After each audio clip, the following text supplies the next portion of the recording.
Welcome back to Sports Talk is McKimmy. We're ready to talk some mixed martial arts.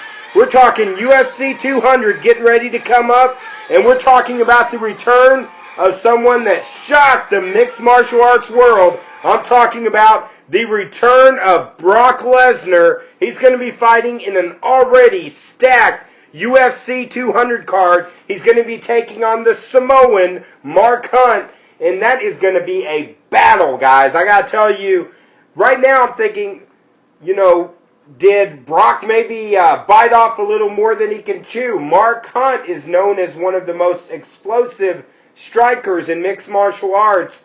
Brock Lesnar, who's, some of the fights that he's lost that we've actually watched on pay-per-view, he doesn't like to get hit. So I got to wonder right now, guys, is he biting off a little more than he can chew for this first match back, guys?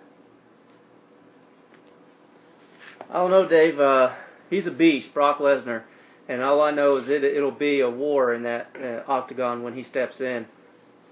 Well, I got to tell you, he's able to take him down. I mean, if he can get Hunt to the ground, I think he'll dominate the fight. But I got to wonder about getting, he doesn't like to get hit, and Mark Hunt can knock people out. But, I mean, this card is just stacked. Also, we got the UFC women's title. You got Miesha Tate, who's going to be defending against the one and only Amanda Nunes. I mean, that is going to be a battle. Miesha Tate coming off her shocking victory over Holly Holm last time. And you got to wonder, does the winner of this fight get to take on Ronda Rousey? Well, come on, senior correspondent. I don't know. Joey is speechless. Well, I can see you being speechless right now because no one knows what Ronda Rousey's up to. I don't think Dana White knows what Ronda Rousey's up to right now.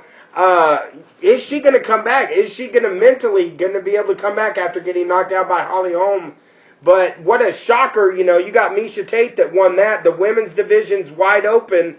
And this UFC 200 card is just completely stacked. Yeah, I seen that. Oh, go ahead. Well, I was just going to inject here that just remind me of our Muhammad Ali thing. You said Dana White. He was on. He was asked the other day about Muhammad Ali and UFC, MMA, and so forth, and he said that Muhammad Ali made it possible for the MMA and the UFC to exist. So I just thought I'd throw that out there. I believe that. I mean, without a Muhammad Ali, you don't have a UFC.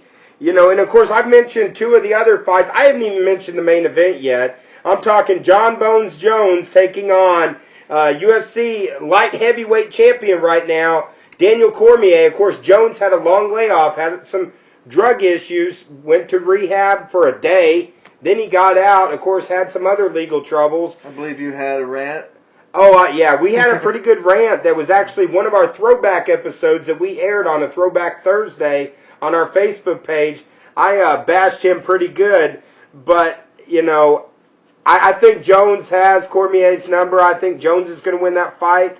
Also, there's a really, really good fight, too. You got the featherweight title between Aldo and Edgar. I mean, just a stacked UFC 200 card. And, of course, right now there's a lot of news going out on the UFC. The UFC is talking about being sold right now to a company out of China.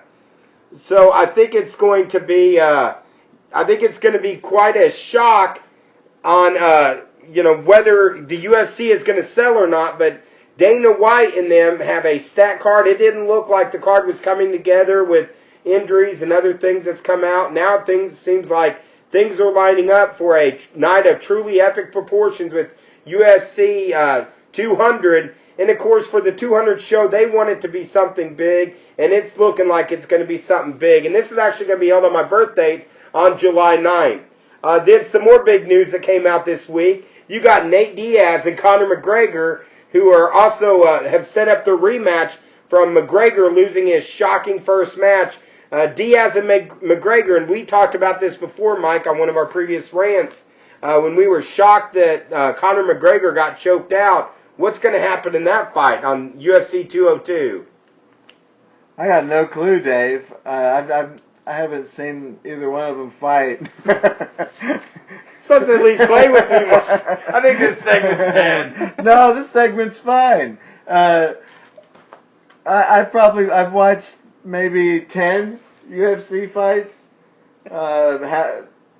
Most of those on YouTube. The other one was the Kimbo Slice. Rest in peace. All the rest have just been news off of SportsCenter. But I bet Joey has something to say. Well, I wanted to revisit what you were just saying earlier about the UFC possibility being sold. I can't imagine Dana White selling the UFC. You know, will Dana White, because he's very involved with the UFC. What happens to the UFC? Dana White sells. Does he stay and takes a job there? What happens? What do you think, Dave? What's the future for UFC with no Dana White? Or if he stays, what's the future there? I think, Dana White is the face of the UFC. He's done so much to build up that organization.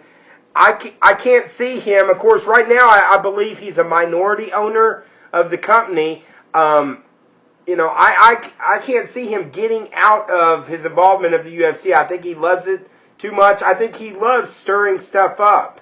Dana White, between him and Vince McMahon are probably the two greatest running promotions in the entire world. Promoters. I don't know what's going to happen with that. It just shocked me that they're looking at selling it at this time. But, I mean, if you're going to sell it, what a great time with this UFC 200 card that's just completely stacked up. But, you mentioned earlier, Kimbo Slice, rest in peace. And real quick, before we wrap this segment up, shocker this week with Kimbo Slice at the age of 42, passing away this week. He was a guy, and I'll just be straight with you. I bashed him on his fighting style.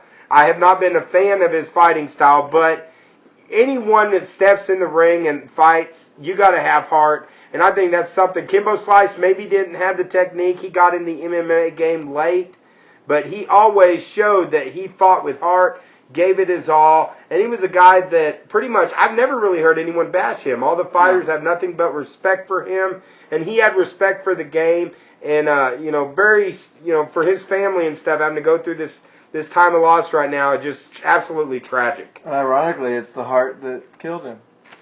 Yeah, and we watched that last fight we watched him in. I believe we mentioned about how gassed he looked and how tired and worn he looked in that fight. And I believe right after that fight is when they found out that he had a condition, it was a problem, something with his heart. Yeah, I mean, and he was actually waiting for a heart transplant. Was the word that we're getting out of Florida. He was waiting for a heart transplant when he passed away. But, sad loss for the world of mixed martial arts with Kimbo Slice.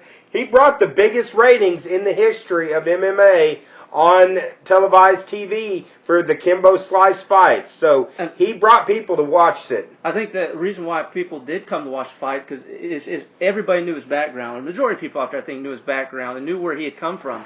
I mean, he was just a street fighter trying to make ends meet. And the man got to live his dream. If nothing else, you got to say that. He lived his dream, made it to the UFC, made a name for himself across the world. Kimbo Slice. I think that anybody who watches any kind of UFC fighting will know the name Kimbo Slice. Yeah, and he was a guy, started off, like you mentioned, Joe, he was a street fighter, he was the first YouTube sensation to become a big-time fighter. And, guys like Slice and all that help build up mixed martial arts, the people wanting to watch it, are leading to, pay-per-views this weekend with UFC 200. And this UFC 200 card, that's coming up July 9th, it's going to be a stat card, and it's going to be a great event. And we're going to come right back, and we're going to wrap up another exciting edition of Sports Talk with McKimmy. We'll be right back.